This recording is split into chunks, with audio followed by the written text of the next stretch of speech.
Hi, I'm Bruce Bolger. I'm with the Enterprise Engagement Alliance and also the Brand Media Coalition. And I'm here to host a fun meeting today with people from all perspectives to talk about good news, something exciting. And that is the whole concept of surprise and delight and the art of brand media. Because there are big growth opportunities in this marketplace being brought on, ironically, by the horrendous conditions that we're in right now. And so we're gonna hear from the front lines as to the good news today. We have with us today Guy Achtzehn. He's CEO of MSG Promotions, and he's here because he's the first person that I ever heard surprise and delight discussed. And although it's been around, we're going to hear for probably 30 years, nothing new is under the sun. Timing is everything, and this might be the time, or it is the time apparently, for this concept. We're lucky to have Barb Hendrickson because Barb brings, you'd never know from looking at her, but she brings a history of experience. She's been in this business for not as long as I, but many years, and she's run major fulfillment and incentive support companies in this industry before now having her own communications firm, focusing on content marketing and social media in our space. Then we have John Geysen with us. He's product marketing manager for HMI Performance Incentives. They're a major full service incentive company in the Northeast that does business, of course, nationally. We've got Cary Goldman, National Sales Director from 1-800-Flowers. And these folks, boy, have they ridden the sales of surprise and delight in their business. And they're a publicly held company, so a lot of it is public. And finally, we have Mark Matthews, who brings the perspective, a very interesting perspective of experiential travel. He's CEO and founder of Pulse Experiential Travel. And so everybody today, the deliverable is we're going to be talking about the ROI of brand experiences, the opportunity of surprise and delight. And there's a whole new language developing in the marketplace that, to Barb's point, is probably actually been around a long time. So just very quickly before we get into it, just so you know who we are, the Enterprise Engagement Alliance is an outreach group that promotes the importance of engagement. We think there are unprecedented opportunities for engagement. About 18 months ago, we spun off a group called the Brand Media Coalition that focuses specifically on promoting the importance of brands and brand storytelling based on research that demonstrates the power of brands and communications. We promote the effectiveness of program design. We advocate for ROI-based programs. We're informing corporate America through partnerships with CFO University and other outreach groups on the importance of our channel. And we want to make it easy for solution providers to bring engagement solutions to the marketplace. So I'm now going to shut that off, and we're going to turn over to our panelists. And Guy, I'm going to start with you. If you could give us a quick overview of how you stumbled into a surprise and delight gold mine, and then Barb, get ready because I want to get a little history from you as to programs you've done in the past that show the power of surprise and delight. So Guy, if you want to throw in a quick definition for it as well, go ahead. I forgot to do that, so go ahead. Not a problem. Thanks, Bruce.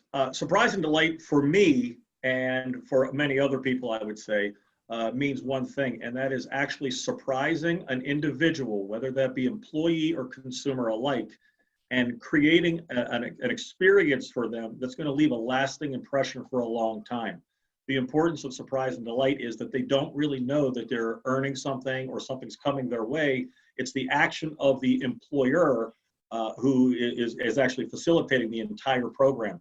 The employees or the consumers are doing things on a regular basis that these employers want to recognize. And when they do, that lasting impression is far longer lasting, I should say, than the traditional gift giving method we're so used to. Before we get in, I'm going to give you a chance to tell your story of how you stumbled into it. But Cary, your company, 1-800-Flowers, obviously, if people are going to want to surprise and delight people, I would imagine you'd be the first to feel it. What have you seen since COVID? No, great question, Bruce. Right, and one of the benefits of 1-800-Flowers at a high level is as we encompass over 16 brands and different product brands into our network, it's been a unique experience for us, Bruce. Right, because floral, which is one component of it, typically is not always viewed as surprise and delight. But when we begin to look at employee engagement in surprise and delight, there's been a huge expansion, much due to COVID, as it applies to new employee programs, right? How do I onboard a new employee? They would traditionally come to headquarters and go through a traditional 2-week, 3-week training and education program. Now, many of our programs will tie into the Friday before the Monday they start and begin. There's a welcome gift. There's a welcome basket to encourage and excite them. And what we're seeing based on the feedback and data from our clients is this is creating not only a great new employee experience, but the objectives over time, Bruce, is to be able to measure this into true ROI, right? How much longer by doing this am I keeping and maintaining my employees, not only their happiness and satisfaction?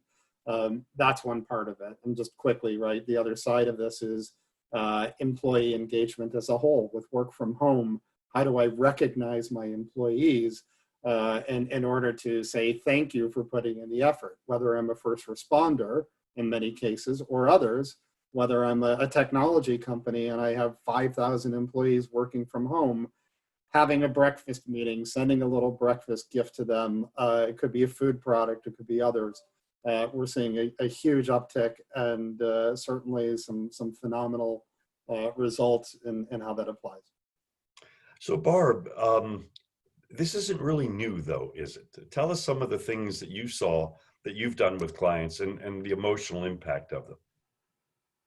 I want to tell Cary that 8 weeks ago, I fell and broke my ankle in 3 places. And so I have been surprised and delighted with the number of 1-800-Flower. Yay! So you are welcome. Thank you, Barb. Yes. So I'm outside of Detroit, so I called on GM for General Motors for many years, and they at one time had 6 different brands. And so I'll say it out loud, back when they cared about their customers in the 80s and 90s, they did have a surprise and delight program. They specifically wanted something that surprised the consumer. It was when the Chevy Tahoe was introduced and then expanded to a bunch of other brands, but we had engineered a bag that fit in the back of the sport utility. It had in it things that they might use in their use of the vehicle, a pocket tool, a stainless steel mug, a first aid kit, things like that, a mag light. And so that was very strategically sent between delivery of the vehicle and before the customer service index, before the survey. And so, and they found the numbers just going up exponentially. And because that's part of the way that dealers got their funding and got in line for product, the CSI scores were very important to them. So this was a pretty successful program at the time. Well, it's interesting. We talk about surprise and delight. Mark Matthews has a company that probably invented the concept of bucket list incentive travel packages back in the late 90s. I think even from your hotel, your college dorm. Mark, people would have thought your business was destroyed because you do experiential travel by this horrible, impact on travel, and yet that's not the case. And partly because of the ironic element that people want to surprise and delight people who're not getting a group trip. Can you tell us how this has ironically affected your business? Well, a unique feature of our Just Rewards brand of experiential travel packages is that our packages are good for 36 months. So the end user who receives one of our experiential travel packages can travel anytime they want over the next 36 months. And with this coronavirus, we're not even starting that 36-month time clock until the virus is over. So right now we're projecting at least January 1 before we start the clock, and we may even push it back if conditions warrant to July 1st, 2021, which means that anybody who has one of our awards from 2019 or 20 or 18 or whatever gets an additional year to actually travel. So the whole problem with traveling now is people can't travel. So if they can't travel now, but they really want travel, they can travel with my awards anytime in 21, 22, 23, or even 24. So the key component here is that we're giving the program participant the opportunity to travel, to choose what they want to do, travel where they want to go, with whom they want to go, and most importantly, when they want to go and they feel safe going. All that being said, we're seeing a lot of group travel programs, especially President's Club and Diamond Club. The traditional group incentive travel programs are transitioning from group to my individual travel packages, and we're giving those individual program participants who earn the award, earn the incentive, the opportunity to choose the specific experience that's going to motivate them and reward them the most. And there's nothing like travel for that high trophy value. They get around, they talk to their fellow workers about where they're going and what they've earned and stuff. So it's a very exciting thing. And with our individual travel programs, they're able to bring it home and talk with the family, and as a family unit, decide where they want to go. Because our packages are also fully customizable. So if they want to bring their kids or bring Aunt Sally or stay a few extra days, they can do that with our programs as well. So Mark, it's... oh, I didn't mean to interrupt you, but you were the beneficiary, if I believe, of, there were group programs, and this is a great segue to John, that basically came and said, to their incentive company, we need an individual program. And since you also have events and experiences, it's not just a hotel and an air. Is that, and then I'm going to go over to John on that. Is that something that you benefited from, group going to individual? Oh, absolutely. We've been transitioning a lot of group, and it hasn't just been travel. I mean, when you think about it, these group travel programs had three options. They could either cash out the recipients by giving them cash. They can give them points that they could load into their point platform, or they could give them an experiential travel package. And so we've been benefiting from a lot of that, with a lot of that transition into our individual travel packages. But we've also been collaborating a lot with merchandise, which would bring some of these other panelists into play, where we'll present a program if the budget is $7,000 or $10,000 per couple. There'll be some experiential travel packages at that price point and some merchandise packages at that price point. So it's a big collaboration between merchandise and their point programs and travel, in my individual travel programs, in how we present it to the end user award winners, the incentive program participants. They can choose merchandise or they can choose travel. And it's been a really great collaboration and a great thing for the end user, because they have the opportunity to choose, where traditional group travel programs do not provide them that opportunity. They're told where they have to go and when they have to be there. So that's a great segue to John. Thank you. John, being an incentive company, how does what Mark's telling you mirror or reflect what you're seeing? It's really similar. We're seeing a lot of on our group travel side, groups canceling, shifting dates, things like that. And we're kind of following what Mark talked about in terms of how to best service them. The exciting thing that we're kind of seeing is that if a trip has had to shift into the future, our clients are really interested to bring it back to surprise and delight into offering something in the short term. So if the trip's been postponed to 2022, or there's a lot of uncertainty, they're really excited about the idea of, okay, what can we do in the short term? We've already let them know, hey, we're not going to be going. And I'm sure there's a sort of a level of disappointment there, but then there's that opportunity about what we were talking about before, where you can surprise that audience and give them, usually with us, it'll be, merchandise, some kind of gift with a nice note that I think ultimately will really build that loyalty. It comes out of nowhere. It's like, oh, wow, this is great. Not only am I going to get to go eventually, but this company really cares about me and making sure I have a great experience, and they're really paying attention. So, and I think when we had spoken before this call, John, you've actually seen not just that group travel moving to an individual travel, but I think you also said that you guys have been seeing requests for sort of what Cary was referring to, and we're going to talk a little bit more about, And that is surprising delight, people, employees, or even customers or distribution partners at their home with some sort of gifting. Are you folks seeing that? Oh, absolutely. A lot of our, points programs that we run, they're engaging, and then there's still that element of do this, get that. When we can come in and surprise them with something, it just takes it up a level. I'm a big believer in it, from at scale down to a one person kind of thing. In my past, I come from kind of a branding background, so I think surprise and delight gives you a really good chance to build out your brand, even if it's one person at a time or a group of 100, 150 people. But we're layering that on to more and more of our programs, whether it's kind of like an email that says, surprise, thanks so much.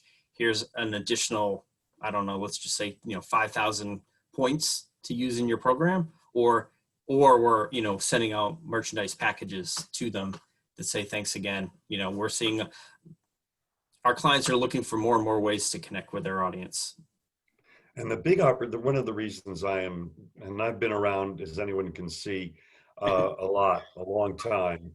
I don't think there's been a bigger growth opportunity for this business, ironically, because there's a huge flow toward digitalization and one-to-one. It makes it possible for a toothpaste company to have a one-to-one relationship, because if somebody buys $25 worth of toothpaste with email and whatnot, it's free to communicate almost. So it creates huge opportunities.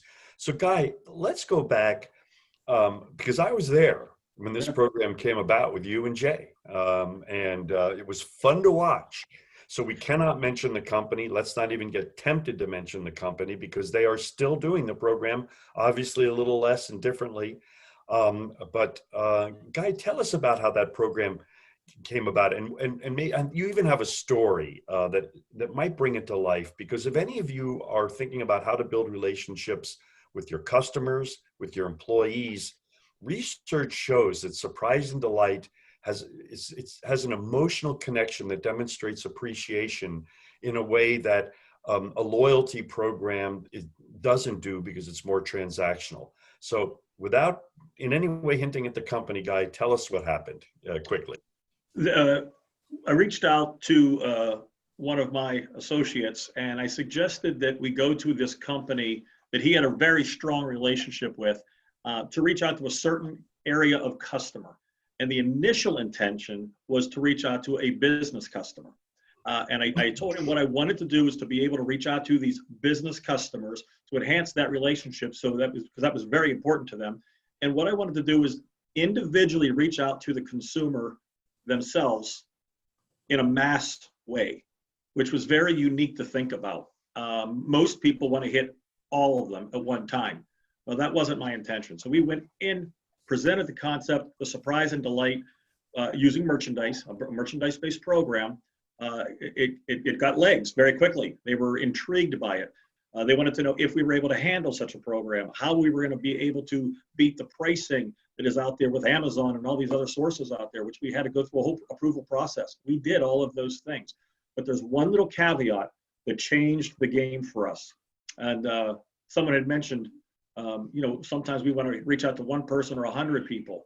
My intention was always to reach out to 100 people individually at one time. And with thousands of connections each day, it was possible to do that. And there's two things that I say, and Bruce, you heard me say one of these things a lot. I've always been known for putting emotion in the promotion. That's important. My office staff knows that. I say that on a regular basis. Every day, put emotion in the promotion, because if you're excited about something and passionate about something, people can feed off of that. The other thing was what made this program so important to this customer was the individual note that we gave to every single person. Everything was personalized. The customer service people on the phone would listen to the customer, see what the need was, react to that individual's need. It wasn't a gift that was given out to everybody. It was individually. It was personalized. And that note was so powerful. And I explained to them that the gift you give is a reminder of the note. The note is not a reminder of the gift. So in reality, when that gift came in and they read that very touching emotional note to recognize that individual for their efforts, for something they were doing that had nothing to do with the business in general, It was all about me. It was about what I am doing and how a large company was reaching out to me on a personal level and saying, thank you. You're a great person. We want to do business with people like you. We appreciate every effort you're doing. And that's why when you say to me, this is the perfect time for surprise and delight, it couldn't get better than right now. These programs exist, and I've done a few over the pandemic. They do exist, and they're, once you get into the mindset of how they operate and how important that personal contact is and how important that note is, they take a life of their own. And it's been a tremendous 7-year ride. And a lot of people don't realize it took 3 years to build this monster. And a lot of late nights and a lot of travel, but it was worth it. It was worth it just for the experience alone. That was my own experience. Well, Barb, you obviously running a master fulfillment company for many years, you know the logistics issues of this type of program, making it easy for an employee to spontaneously, first off, to have the culture that defines under what grounds, what their budget is, how are you going to communicate it? And then at the end of the day, and we're going to talk more about this, folks, I didn't mention that Barb is one of the co-authors of the Incentive Marketing Association's CPIM certification program, which is the gold standard, certification program for incentive programs. So she brings that perspective as well. But Barb, and the measurability of these programs really is potentially there today with CRM, isn't it? Because a company can really look and see what kind of lift am I getting by doing this type of program. Isn't that important for us to always talk about? It is. And I just read an article August 5th that was from HR Executive, and it said they did a survey of employees that were now working from home. 46% of them said it was more important now to be recognized and appreciated, but only 26% of the employers had actually put any kind of changes in place. My own niece works for an automotive supplier at big company, and she said she had received a mug with their marketing messaging on it and a Starbucks card, and so she's getting little surprise and delight things periodically. And I think one of the things that a lot of people miss in program design is that managers are not born knowing how to motivate and incentivize people. So it's so important to have training involved for those managers. And to Guy's point about the personalized note, that's where peer-to-peer recognition, or it would be very difficult for a fulfillment center to send out 2,000, personalized notes. But if you have that division director or the manager, including those personalized notes, the one that knows those employees, that's where it becomes scalable, and you can really, really personalize those kinds of notes. And yes, the measurement is a step that a lot of people skip. And that's why historically these programs have been nice to have, they're touchy-feely, but they didn't feel like they could be quantified, and they absolutely can. And in fact, company leaders now are looking for measurable benefits from these programs. They want to be able to quantify it and justify that budget, and it's absolutely possible. Well, and we have upcoming Zoom shows that you are going to be part of, and the coming every month we'll be doing these shows, and we'll be getting into ROI measurement, because indeed, Barbara, as you know, Barb, there are many ways to measure these programs. Cary, again, as we all know, this is not a commercial, and this is a program of useful information, but you guys have developed a platform that makes surprise and delight gifting. I think I have to give you credit. You guys have developed, I think, the first surprise and delight platform I have seen that makes it so easy. And since it is public, I'm going to ask you to share it, because I think it's something the industry really has to look at, and that, having makes it, right now it's a pain in the neck to keep track of that. So explain how your system works so that a company can keep track of this and measure it, to Barb's point, by seeing who's given what to whom and then tracking the results on the CRM platform. Sure, Bruce, that's a great point, and you know, I'm going to back up just for a moment, if that's all right, because the foundation, when we talk about surprise and delight, truly does revolve around personalization.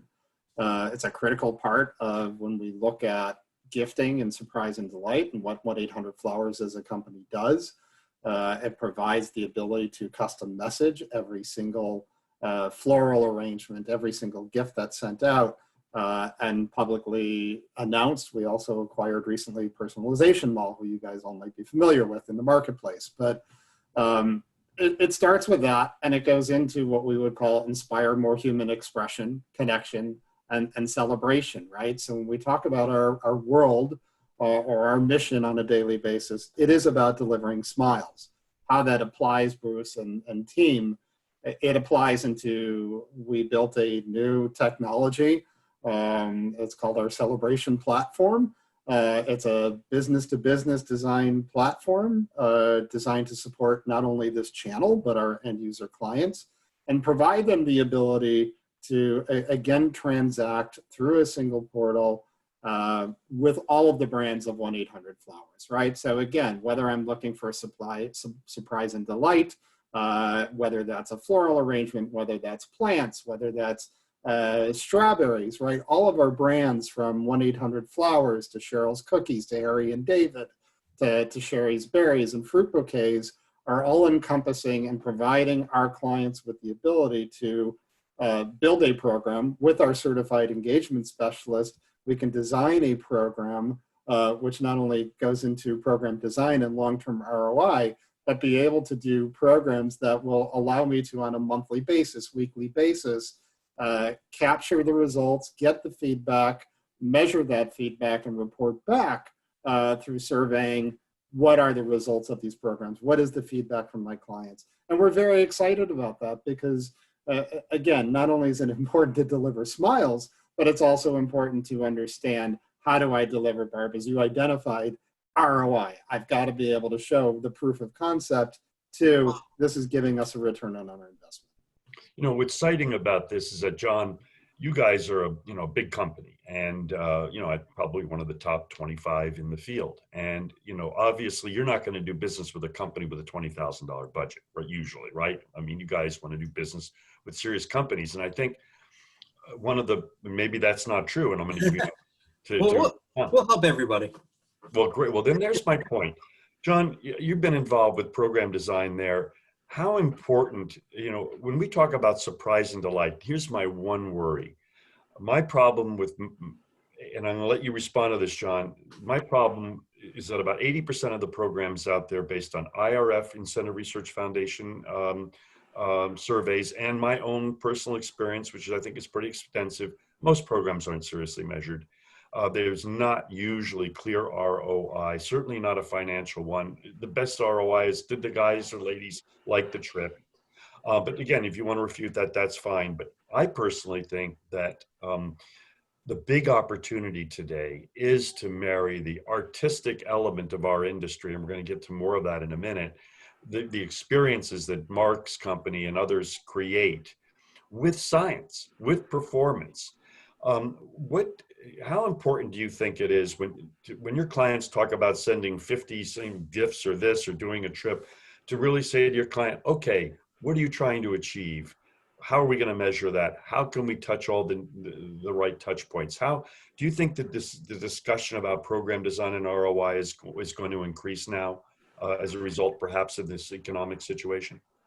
Absolutely. I think in even the the three and a half years that I've kind of been in the industry, ROI is just becoming more and more important. And even cases where it's a little bit vague, eventually the question gets asked.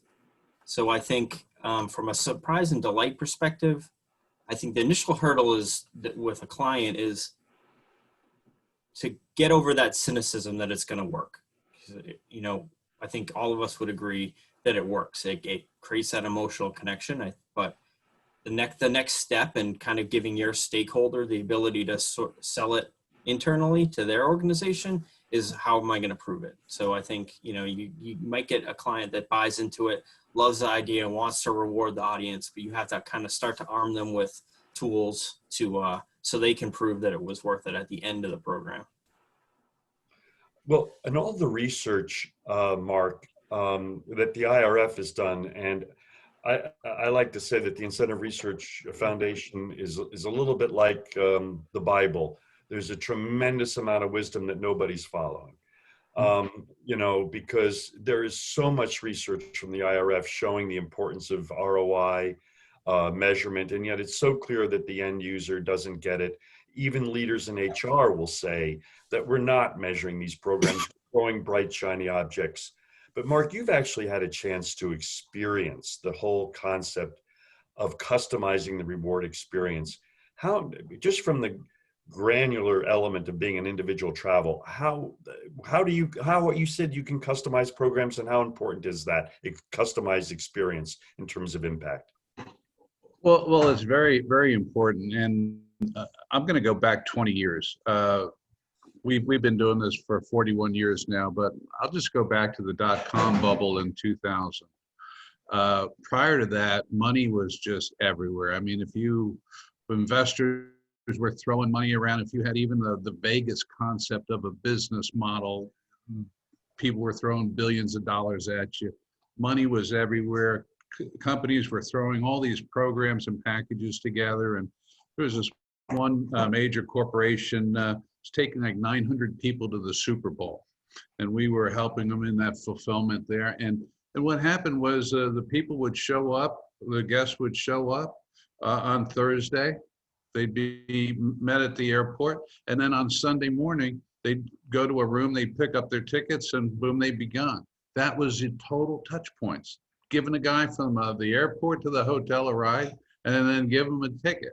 That was the whole interaction. Well, after that dot-com bubble, the following year, that program went from 900 people down to 300 people, 300 couples, and they were picked up at the airport. And then there was a dinner that evening. And then there was activities all day the following day, and a dinner the following night. And then they met on Sunday morning, and then they were given their ticket to the game on the bus as they were going to the game, and they all sat together. So at the end of the day, that corporate client now knew everything about those guests that they had, and a relationship was developed, where before they had no clue who they even had. So now a relationship was developed, and metrics were developed that, hey, if you want to come on this program again next year, this is what you did this year. We're going to need to see a 10% boost. So now you suddenly got the metrics involved. You suddenly got accountability involved. And this all started after that dot-com bubble. And I think it's slowly getting more pervasive, but there are still corporations that say, hey, we need to incent our people, and they put these programs together and they don't measure them. And to Barb's point, I mean, she's better versed on the statistics than I am, but I would venture that 50, 60% of all the incentive programs don't have a realistic, measurable ROI. Well, that's a great transition, Barb. And I know, look, you're not in the business the same way you were in terms of running a company, but you stay in touch with a lot of people. And I think, would you agree that there's a lot to be desired? I think you said earlier, there's a lot to be desired. And so let me ask you, the CPIM program, which obviously I wrote with Roger Stutz, the original version, but you've updated. So I need to disclose that for fairness. But as I said, I think it's the best program in the industry. And there's a total ROI module in that. Isn't that okay? So my question to you is, do you think that the timing is better for that now? That do you agree that with COVID, with the focus on ROI, with the focus on the economy, that John is right, that that more people are gonna dust that off and maybe use it? Yeah, I do agree, because people aren't just throwing money, willy-nilly anymore. I mean, they really need to show a return for every dollar that they spend. And the one thing that it's the job of the Incentive Marketing Association to get out and the Incentive Research Foundation is that there are professionals who know how to guide you through this. And I think because a lot of companies and even ad agencies think, well, how hard can it be? We'll just put a program together. And there are so many pitfalls to avoid. I mean, why make those mistakes yourself? You know, learn from other people's experience. And the first step of that, the Certified Professional of Incentive Management, is the CPIM that you're referencing. And that is a combination of a 300 plus page curriculum and exam that gives them incentive professional designation, and then years of industry experience and participation and stuff brings another professional to the CPIM level. So partnering with an incentive professional that can help you design the program, make sure you're structuring it fairly to all the employees. Maybe you need to weight it by territory or by product, you know, however you want to weight it to make the playing field equal. And then they can walk you through the ROI. A lot of people don't even start with clear measurable goals. I mean, that's step one. Mm-hmm. And then you determine how you're going to measure those and what kind of return you're going to show to your management. And just covering on that, Cary, you mentioned there's another engagement. It's not the same. There is the Certified Engagement Professional from the EEA. And why did you have your people? And I want to stress to folks, it's quite different from CPIM. And anybody in the incentive business, I think, should really be focused on the CPIM. And the engagement certification is for those people who are really focusing on the broader areas of engagement, because it involves many other things besides incentives. So what is the importance of training no matter what certification you use? Why is it, Cary, that you made that investment? Yeah, Bruce, that's a great question. And two things, understand. There's end user clients who we support, and then there's the channel, right? And when I say the channel, I'm talking about incentive companies. And if we look at incentive companies, I might have my CPIM certification. I know how to run an incentive program, but what I don't really understand are the mechanics of how to help clients engage, right? We will often have a customer that will ask us, or it's part of our daily mantra in communication and working with our clients to assist in helping those customers understand, how do I reach? How do I reach my customer? How do I reach my employee? What is the value of gifting? How do I start measuring that? How do I have the appropriate mix? What are the trends? And the most important thing for us is, what are the trends in the marketplace, right? COVID is a perfect example, but prior to COVID, there's certainly trends that continue to occur in the marketplace that our specialists help guide, help coach our clients and prospective clients on the best way to reach their customers, the best way to touch their customers, to drive satisfaction or happiness or pure elation, right? This is, again, going back to surprise and delight, Bruce and team, but that's what we're about, right? Delivering smiles really revolves around surprising and delighting who that end user that we're trying to achieve that success for. So again, whether I'm a large corporation, whether I'm a medium-sized business that's looking to do holiday gifting or non-holiday gifting, it's really about helping coach, advise, developing the program that's personalized, again, ties into personalization, that creates a much greater bond for our customer and their customer or their employee. And that's the critical part of it, Bruce. So I'm not going to switch gears. Thank you very much, Cary. We're going to talk about another kind of new concept that really is quite old. And that is what we're now calling brand media. And brand media is the concept of understanding that brands tell a story, and that the industry, the rewards and recognition industry, has always been focused on product and not so much brand. And in the sense that we take for granted that a brand is a media item. In other words, and we're going to talk about this in a minute, but for instance, if I am going to be trying to engage a bunch of truck drivers and thank them, chances are I'm not going to send them 1-800-Flowers. No offense, Cary.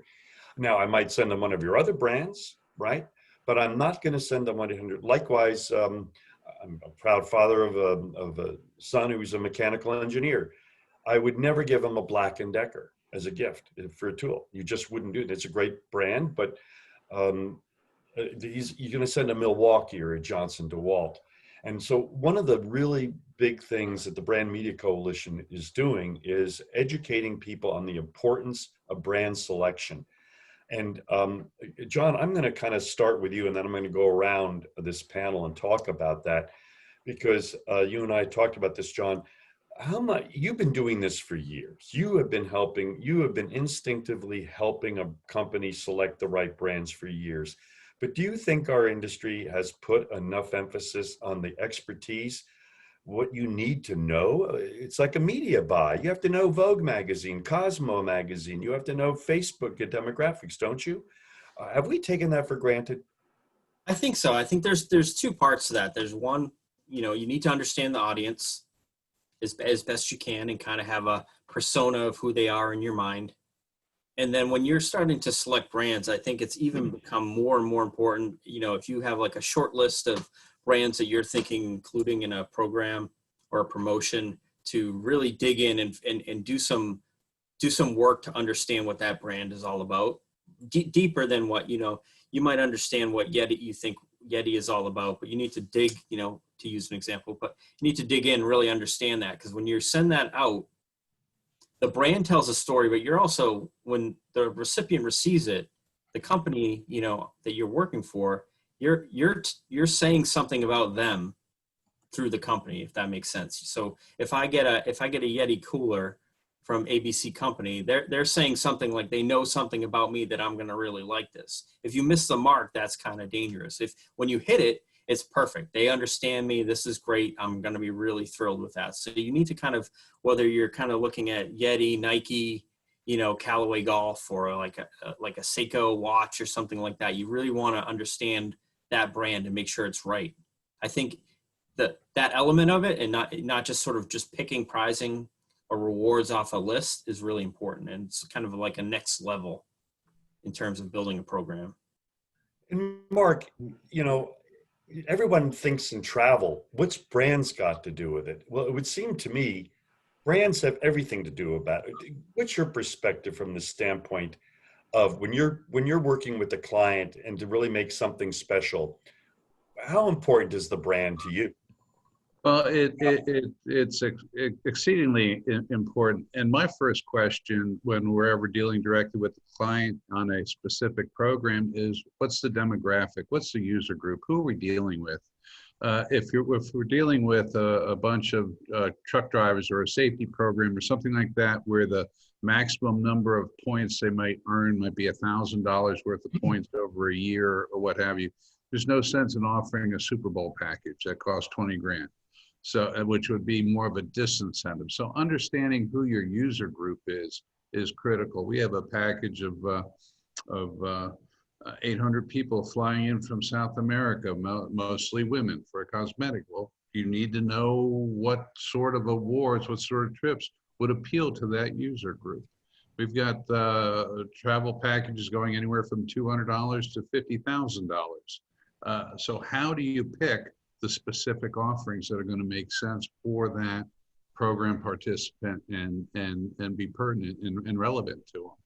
So we start with that, and then we have a list. We provide of 150, 200 of our most popular redemption items to give them as suggestions. And again, based on the demographics of the specific group. So it's critical, to John's point, that you know who you're dealing with, who the audience is, so your award can be geared towards that audience.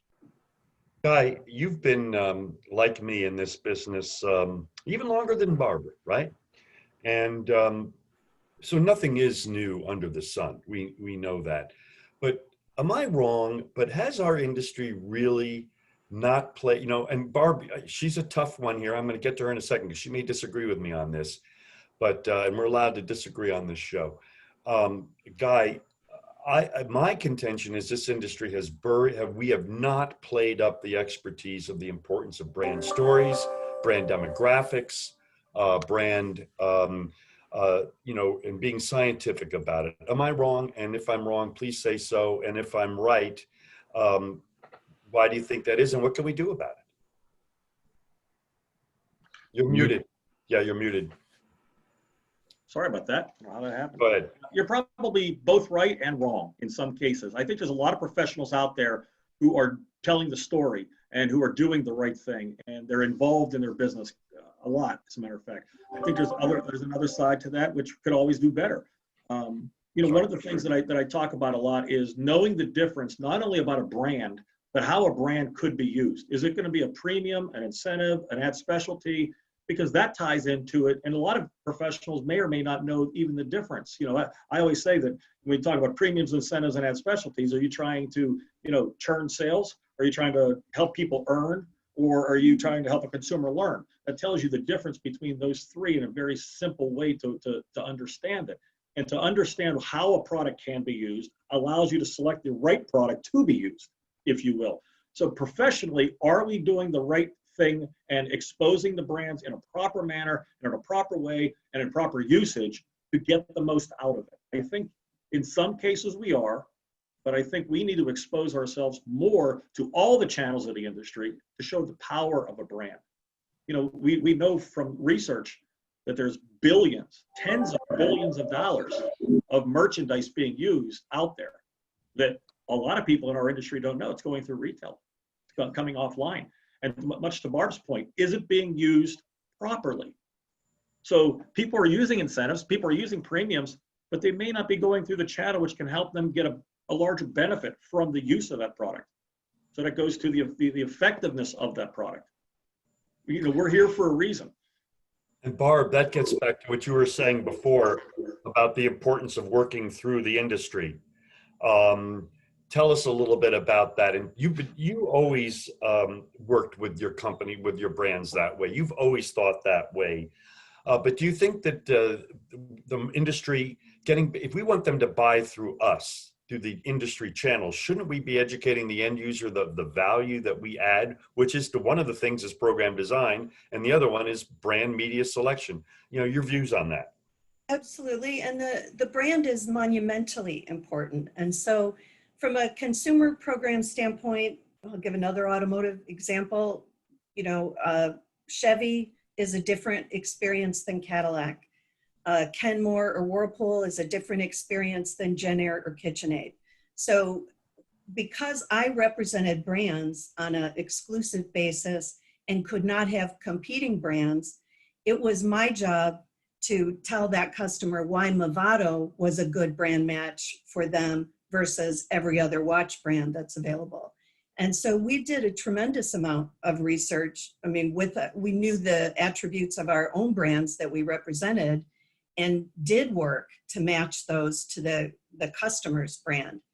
From a employee program standpoint, it's really important to get the input from the representative sample of the group you're trying to incentivize, because rarely is the person who is designing the program the same demographic as the earners on the program.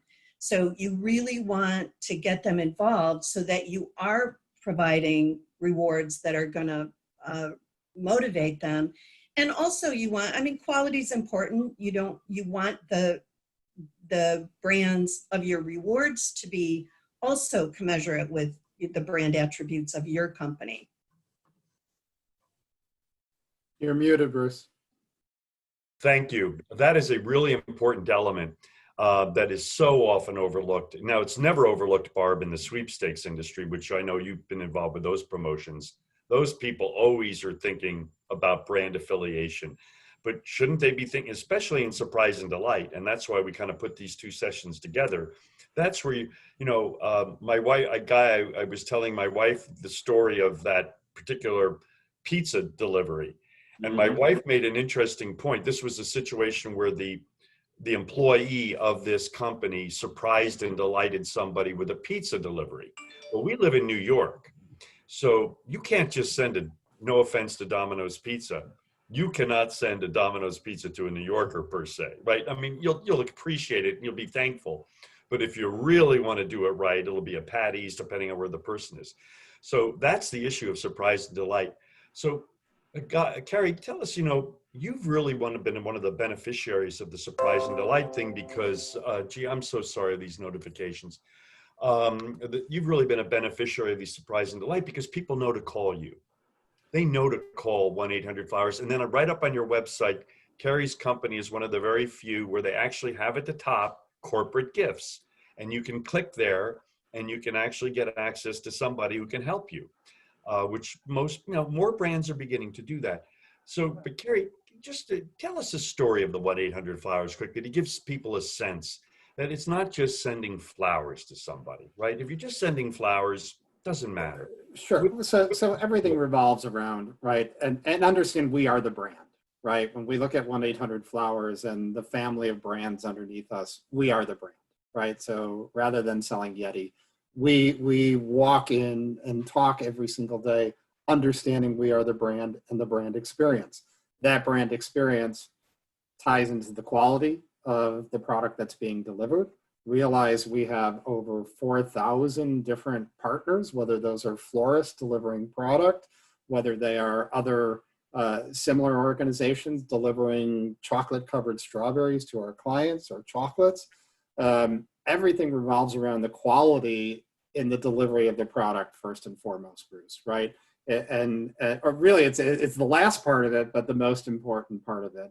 And that's, what do I receive and is the quality there, right? Because if someone is delivered a bouquet of flowers, as an example, Bruce, and that bouquet looks skinny versus what I saw on the website, a critically important component, what do you think I'm going to hear?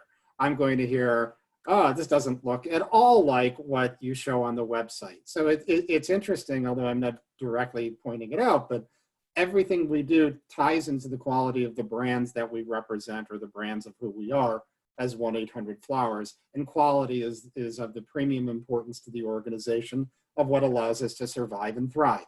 And that is so critically important. Before I go into it, just a quick note, when you talk about truck drivers earlier getting flowers, realize that female truck drivers have gone from 4% of the driver community to over 10% in the last 4 years. So there may be a reason, if I'm doing a program for Schneider National, that I might want to do floral arrangements for my drivers. So I just wanted to throw that out there. I love to be proven wrong when it comes to that. I'm not here to prove you wrong. Well, I'm delighted, because that's a great point. Mark, in terms of your brand, travel, and this is I'm going to follow up this question. We're getting near the end with John as well. To me, the ultimate capability of any of these awards, and the research shows it, is the personalization that goes into it, and the customization, which is another thing that our industry is completely overlooked. And this is, again, IRF research, an advertisement for the Incentive Research Foundation, theirf.org, folks. They have just great work there. And some of it really focuses on the experience. And we're going to be talking a lot more about that in subsequent shows. Mark, do you think the travel industry, we say that we've done a great job of that, but I'll tell you, I've been on incentive trips and some of them are almost like tours. Now, we all look forward to the return of travel, and it will be back. I know it will be back. How do you think that the end user has really, that we've taken travel to the ultimate capability of personalization and customization, especially when it comes to the idea of getaways and, individual travel? Well, in individual travel, you have unique opportunities to personalize things, especially when you have features where the program can be customized, where the individual participant has the freedom to choose extra nights or bring extra guests or do extra activities, which is what we have with our Just Rewards programs. But also when we go ahead and send out that award to the program participant, send it out with a personalized email that congratulates them on having won the program. They're assigned a single fulfillment specialist that walks them through the entire booking process. We'll send out the fulfillment specialist will send out that congratulatory email as well, identifying them, giving them their personal contact information, so that one fulfillment specialist works with that one individual through the entire booking process. So relationships are developed. So everything becomes very, very personal to that individual. They're not just given a trip. The whole thing is customized and personalized for that individual. And I think that's a key component that we utilize in individual travel that might get lost in other group travel or other reward type programs. So John, I'm going to give you an opportunity to have the last word. I'm going to hit you with a hypothesis that, and feel free to disagree, that ironically, the COVID era is actually going to be a potential tremendous growth opportunity for our field once, of course, industry dusts itself off from the asteroid having hit the Earth. And that my contention is that the opportunity that this industry is not in any way near mature, that there's an opportunity to lay a pipeline now electronically, digitally into every household of every employee, every distribution partner, all of our community partner members, and that the ability to measurably engage people on a one-to-one basis is entering an entire new phase with the confluence of all of the art and science that proves that program design can work with digitalization and the creative capabilities of companies like yours. Could this be a golden age for this field? I think so. Quickly, the technology is evolving so rapidly that the personalization that might have seemed like a heavy lift in the past is going to become easier and easier. So it's almost going to become it's an expectation now. I can see that shifting quickly, where people they expect it to be personalized and tailored to them. As far as the industry goes, what we're seeing is companies are interested in these programs. They're quickly, if they're on the fence, maybe from a spending money standpoint, they know that it's an important time to reconnect with their audience, and I think that's going to last. I think to circle back to the ROI, they'll quickly see that it's really effective and it's important to do, and it'll, I always like to think of some of these programs as sort of self-funding, because they'll eventually they really pay for themselves if done correctly. So I think that's really important. Well, and I'm going to just quickly end by quickly showing you something that folks should be aware of.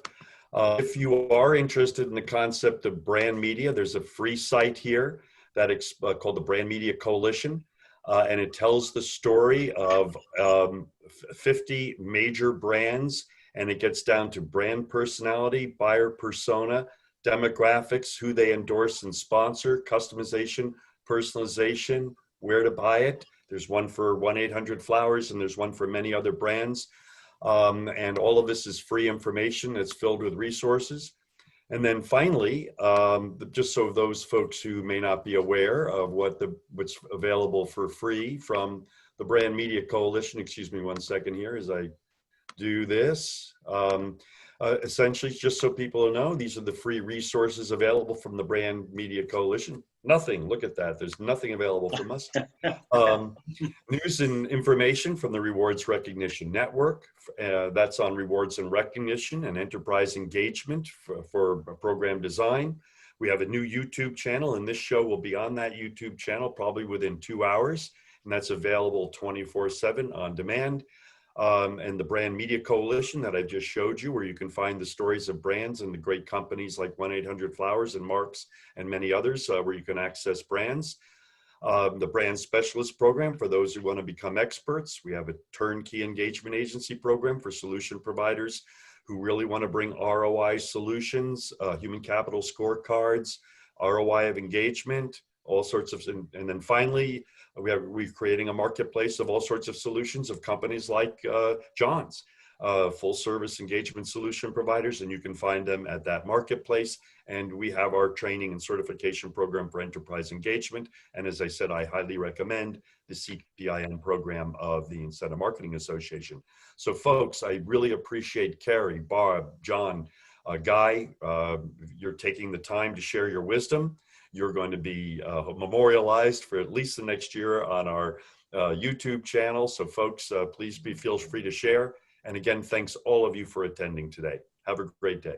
Thank you, Bruce. Thank you. Thanks, everyone. Bye-bye. Thanks. Bye-bye.